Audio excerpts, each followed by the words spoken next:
We are back, still in episode 2, but in a new segment called Too High or Too Low. Now, we're going to break this down into hot topics that aren't exactly the hottest topics of the week, but it's something that we're still either hype on or should we be more hype on it, hence too high or too low. Exactly. So, we are going to start off on a topic that I am too high on and I don't care. The Trae Young train, which I'm currently conducting. Yeah, I ain't on that train. And he isn't on that train, okay? Now, last season, if you followed us, you would know that Jarod predicted that Trae Young had high bust potential. Yes, agreed. AKA, he wasn't as hype as he was in Oklahoma, and he was going to choke. But the only thing that I'm really seeing is him shining like the star that he is. Okay? I would like to point out, at the time of the recording of this podcast, he is currently, the Atlanta Hawks are playing the Dallas Mavericks right now. He is 1 of 8 from the field. So I don't think we're recapping that. Because the game that we are recapping, my friends, my 7-footers friends, is the game where he cooked the Cavs. Yeah, I said it. He the Eastern Conference champion. Nice alliteration, by the way. Did you like that? That was Thank good. You. Cook the Cavs. I'm learning from him. I like that. I'm learning from him. But on some real notes here, he cooked the Cavs with 21 points in just the first half, okay? He goes off to end the game with a total of 35 points, 6 of them being threes, and 11 assists. Notches a double-double. Now, let me just add, Jarod, before you start to roast me and the Trae train. Like that, Trae train? I like it. Alliteration. You're on it right now. Right? The kid ends with 35 points at the end of the game, okay? Rookies with 35 points plus and 10 plus assists. Here we go. In the last 20 seasons. Only 2 of them. Only 2 of them. Can you guess them? It's easy guesses. I'll give you a minute. I know who Actually, they are. 1 second. Because it's LeBron James and Steph Curry. Pretty good company. So, my man Trae is up there with 2 of the best players to ever play the game. Jarod? Well, what was that? You know, Jenna, I had a broken clock once, and it was right twice a day. So, I mean... Did you just get it with the old clock joke? I mean, I might have. Look, I'm still offended. Trae is going to have his moments where he plays well. I'm just saying, if Trae is a high moment, I'm riding it all the way. Everyone thinks that this guy is going to be Steph Curry. Steph Curry is the greatest shooter we've ever seen in the history of this league. I think that people are comparing him to Steph Curry in the sense of a broad point guard position. Not so much shooting, because I'm sorry, but you guys have a serious problem if you're going to compare somebody shooting to Steph Curry. I mean, unless it's like Klay Thompson. But even also, just as an overall point guard, Steph is Listen. But Steph is what? The 3rd best player in the world? Maybe the 2nd? I think my favorite saying on this pod is just saying, because he burns me and then I think I have a good point and he burns me again.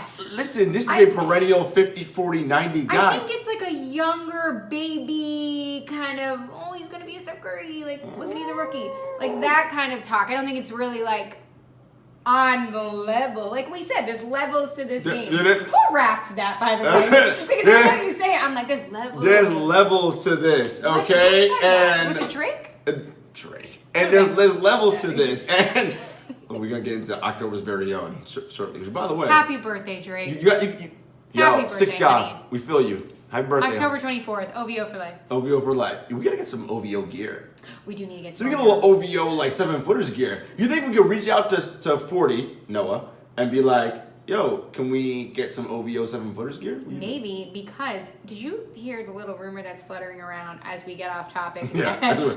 Talking about OVO gear. That OVO is teaming up with Nike? Well, yeah, there's OVO and brand Jordan have one. Yeah. So you saw the OVO brand Jordan, like, I forget what number it is, but they're cute. Yeah, right? Yeah, send me that. I like my gear. Okay, after this. Back to the Trae train, because I'm driving this full speed. Okay, I'm just saying, the kid had a good game against the Cavs. He did. And think about it. And I mean this, and I'm not joking when I say this. Right. Yeah, I know I get hype on Trae Young, but think about this. He comes out of Oklahoma, great run there. Literally, Atlanta hands him the keys. Oh, well, yeah. Hands him the keys. He has a green light. So to the facility to do whatever he wants. Take the ball. Do whatever you want. Have fun. Play with John Collins. Do whatever you like. Yeah. the freedom he's giving to a franchise that is mostly slept on, that is rebuilding, throws all this money, rebuild mode. throws all this money into a facility, gets new owners, new coach, to be given the keys to build something from scratch is a lot. And I don't think he's doing a bad job. No. I know we're only a few games in, and look, but wow. I'm not actively rooting for him to fail. Oh no, like I know. This is just my Trae Young, my That's not what I want. My Trae Young It's spiel. only because during the draft, and I was on a couple of TV segments, and I said who had high draft, so I had to stick with my take. No, I get it. The league, as you all know, we love the NBA. I love the NBA. The NBA will be better if Trae Young's super good. So as an NBA fan, it would be great if he's good. I'm just trying to be like, I gotta stick with my take, and I said I have draft bust potential. No shade there. My fear about it is that defensively, who is he guarding on the other end? Because he's slight, right? He's tiny. Because look, Steph Curry's slight, but Steph Curry's a legitimate 6'3", right? Yeah. And Steph's gotten thicker. Like if you look at Steph, thicker, he's not like a little spindly, no. Not when he first joined. No, he's solid. When he was at Davidson. Right. Look, he's solid. Yeah. Okay, so. And I guess, look, Trae could also, over time, and as the years go on, add the muscle and do all the same thing. I mean, look at Lonzo Ball. Lonzo put on 20 pounds of muscle this summer. He's ripped. So, look, all I'm saying is everybody pump the brakes. Let's not go overboard on thinking Trae Young's the Messiah. I agree. Him and I have this amazing rivalry over Trae Young. Yes, we do. Hysterical, and I love it. So that was mine. It was my favorite. Show. We good. It was my favorite. Okay, let's move on to a veteran who had a great season debut after arthroscopic surgery. Yes, you guessed it, Russell Westbrook. Bodie. Shows out after his surgery, goes off for 32 points on 13 of 23 shooting from the field. Okay, 12 rebounds, 8 assists. But it wasn't good enough because they lost to the Sacramento Kings, 131-120. Is this a team that we said was going to surpass the Lakers and the Utah Jazz in the playoffs? Look, they were among the teams. And they just lost to the Sacramento Kings? They were among the teams that I said was definitely better than the Lakers, and they're both currently winless. Good point. So Russ comes back, and I think ESPN put a stat up, and it was like, Russell's back. 31, they didn't put the stats up. They lost by double digit at home to the Sacramento Kings. You all know what I feel about the Sacramento Kings. They are a dumpster fire of an organization, because they are. And I don't think they are anymore. And not only that, they give up 130 points at home. It's not like Sacramento. the score was low. 130. They played zero defense. And I get it. Andre Roberson's not playing right now. He's not healthy, and the timetable for his return, he missed the first half of the season. Nobody's really even talking about his return at this point. And that's problematic for them because absolutely, that team, if they can't play defense, I don't know what they're going to do, because offensively they're kind of hit or miss. Look, Paul George is putting up numbers, but he's volume scoring right now. It isn't like he's not efficient at all, and Russ has never been efficient. That's not Russ's game. So OKC. Look, Presti's a good GM. It's still early. Let's not overreact. But I would be concerned about the early goings and just keep an eye on what it is they're actually doing in Oklahoma City. Yeah, and I only proceed with caution with this because, and I know it's a different situation this season, but I specifically remember thinking and saying to you a lot last season, especially with Oklahoma City, okay, it's early, it's all right, Melo will blend, this will be all right, we'll be okay. It never got okay. That's the only reason we have these conversations so early, is because we like to go back and then compare or say, hey, I was wrong, or look how they turned it around.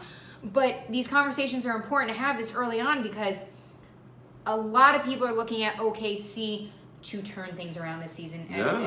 Look, a lot of people said with Robertson healthy that they could challenge the Warriors defensively, and in many ways they can. But if they don't have if they don't have the defensive identity right now, I don't know what they are. Exactly. So, and they've been in the business of creating an identity for a season plus now. So we're just gonna have to wait to see. But you know what? But good to see Russ back, and also this is Russ's 4th surgery in the last 3 years. On his knees.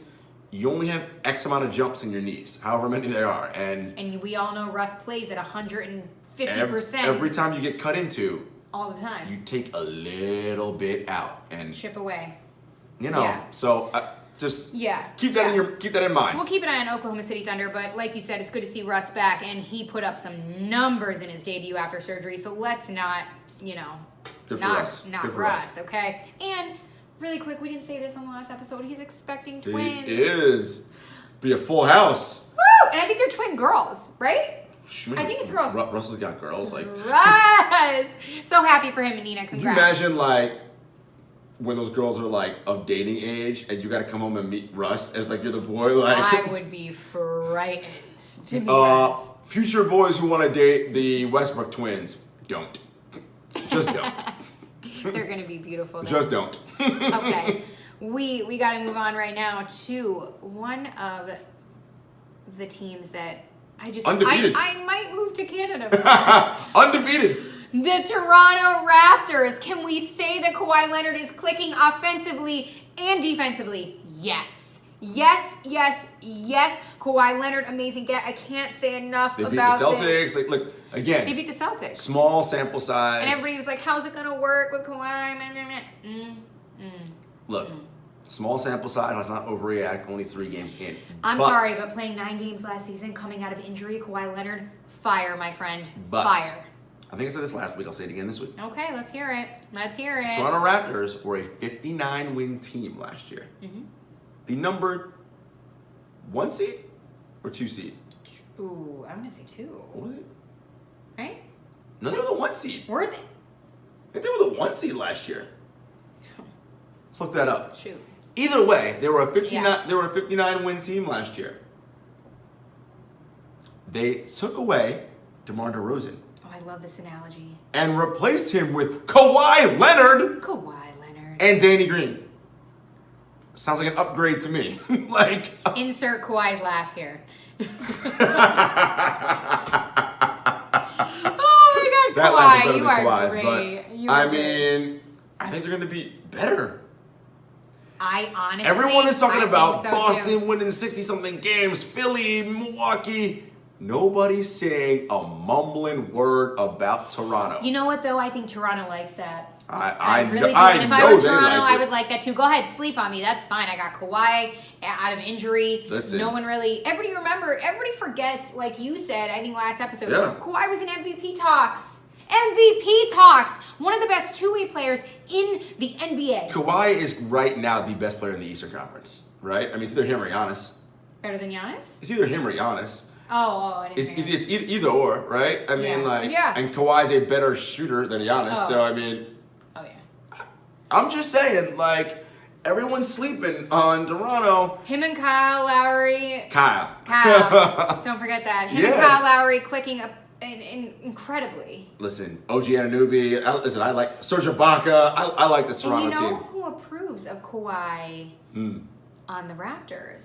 I don't know if you heard this. The birthday boy himself, Drake. Well, yeah, listen DeMar's Drake. good friend, Drake, approves of Kawhi. He's excited, and he can't wait to get to Toronto to see a game. So we will see him probably arguing with everybody on the court. Shout out to the 6 God. OVO, we need some 7-footers OVO gear. Let's make that happen, That's homie. right. And before we wrap up the Raptors, I have to mention something that obviously went viral on NBA Twitter. Yeah. And it really, I'm not going to lie, I teared up a little bit. You did. You know I cry about everything. You texted me 85 times. I texted him 85 times and sent him every video and thing that I've seen on it.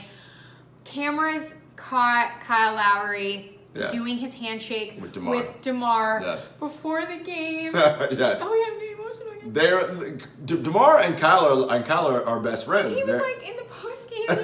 He was he's always gonna be my best friend. I felt that. No, it's always good when teammates get along, right? Literally, the video caught him doing an air, whatever it was, an air handshake with fake DeMar because he's in San Antonio now. I mean, but look, those guys are brothers, right? So even though they play in different cities now, that bond won't get broken. When the Spurs play the Raptors, you girls gonna need that Kleenex, man. I'm telling you. We have to get up to Toronto for that game. We might have to book it now. We might have to get up to I don't care. We gotta sit outside the arena. Book it now. Yeah. All right. All right. All jokes aside, let's move on to Oh man, those Sacramento Kings, the De'Aaron Fox-led Sacramento Kings with my guy Marvin Bagley III. Okay, let's talk about a Fox. Fox kicks Swipe off the the Fox, season. huh? Swipe the Fox kicks off the season with 22 points, 10 assists, and a W against who was it? Was it first game of the season? Was Not the Thunder. No, was that? It was the Nuggets. Nuggets. Was that? But listen, let's not. We're too high, too low. Let's not overreact about the win over the Thunder. And you see, it's talking out two sides of my mouth, right? Because at the same time, I said, "Thunder, you lost to Sacramento," and I'm like, "Sacramento, don't." I get it. I'm talking out on both sides, but Sacramento, they have some talent on that team. Look, They do. De'Aaron Fox is good. He's got some talent. Willie Cauley-Stein's playing well. Your boy Marvin Bagley III, although I am less high on him than you are. Buddy Hield. Oh my MVP. No, I'm kidding. You got Iman Shumpert. Ooh, Shump, love my guy Listen, Shump. They're Like I said, they're competing. Okay. Yeah. They are competing. Shump's gonna come in and I think he's gonna speak some wise words to his I youngins. just don't know what Vlade and Peja and Vivek's long-term plan is. They got a lot of work to do. They got a lot You of sure work to know do. that. I mean, But kudos to them and those early season wins. Absolutely. I think they're playing tonight. Yeah, they are. Memphis, I think. Let me pull that schedule up. I believe they're playing Memphis tonight. Yeah. We know this is great. This is great video for you guys. But I'm almost positive they're playing Memphis tonight. Yeah. Scores. Here we go. Tonight. Sacramento. Yep, Sacramento playing Memphis Grizzlies at 10 o'clock tonight. So Gonna be a good one. we'll check that. Listen, Sacramento's. Okay. They are who they are. Let's get serious. Oh, yeah. Okay. Our last too high or too low, and honestly, I don't even know where to put this one on the scale because it really caught me by surprise. We actually saw this before, while we were prepping to film this episode, and we had to include it because it was so out of left field. All right, David Stern, former commissioner of the NBA. Let me tell you, he did not retire. He stepped down. Yeah. That's all I'm going to say to start that one off. And he roasted the Pelicans GM, okay? Quote unquote, Dell Demps is a lousy general manager and none of those players are currently with the team anymore and he may lose Anthony Davis. Now, to give you some context, he was talking about how he blocked the Chris Paul trade to the Lakers. The people involved with the trade were Houston's Paul Gasol, and then we had Goran Dragic, Lamar, Luis Scola, Kevin This Martin. is how far back we're going. Yeah, so Gasol was going to end up on Houston. Yeah. Dragic, Odom, Scola, and Martin were going to end up in New Orleans, and Chris Paul's going to go to LA. But as we all know, Stern blocked that trade in 2011. Stern blocked the trade. So long story short, he calls the Pelicans GM literally this week in an interview a lousy general manager. But why? Why are we doing this? Well, so anyway. So part of it was Stern was being interviewed by, I think, Sports Illustrated, and they were criticizing him for blocking the trade because during the time. But remember, at the time, come on, not only was he was also acting as the de facto owner for the Pelicans, the New Orleans Hornets at the time. Heavy words, so. And calling Dell Demps that's kind of rough. And it is rough. Look, Stern at this stage, he still has like tentacles in the NBA. Yeah. I mean, Rachel Nichols called him Commissioner Emeritus, which is funny. I mean, make no mistake, Adam is in charge, but David still has like things to say, and he's still a powerful voice. I think calling out Dell Demps was wrong. I do and too. Saying he's a lousy general manager and he may lose Anthony Davis. Look, losing Anthony doesn't make him a bad general manager. I mean, Sam Presti lost Kevin Durant. Is he a bad general manager? Like, I mean, exactly. There's so many factors. Things that go happen. into it. Like it's so. To me, bad move by Stern coming at Dell Demps in that manner. I agree. And the last thing I'll say about the quote is, because I'm over it at this point, is you say Dell Demps is a lousy general manager. Okay.